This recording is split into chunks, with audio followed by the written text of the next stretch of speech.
un test psicoattitudinale c'è un po' di tutto, dalla matematica alla logica, figure, e nel complesso non è molto semplice, bisogna ragionarci bene e stare molto attenti. Quelle sugli ettolitri, c'erano sì sugli ettolitri, quindi poi c'erano dei sinonimi, poi c'erano alcune di logica sull'alfabeto, sulle lettere.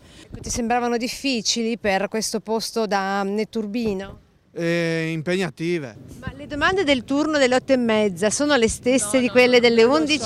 Ci sono 5 o 4 buste a seconda dei Sappiamo che turni. sono 30 domande su 30 risposte, però poi non sappiamo. Come ti sembra sia andata? Bene. Bisogna vedere alla fine che tipo di QI poi ho, che io magari mi vanto e dico sono un genio, invece magari non lo sono. Da dove vieni? Io sono di Salzano. Comunque adesso come adesso uno che è disoccupato qui in Veneto non può accedere a nessun sostegno al reddito, perché comunque io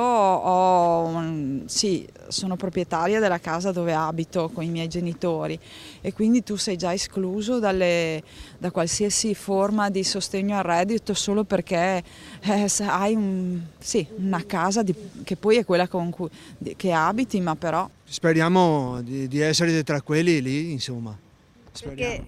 Perché si vuole proprio lavorare a tutti i costi.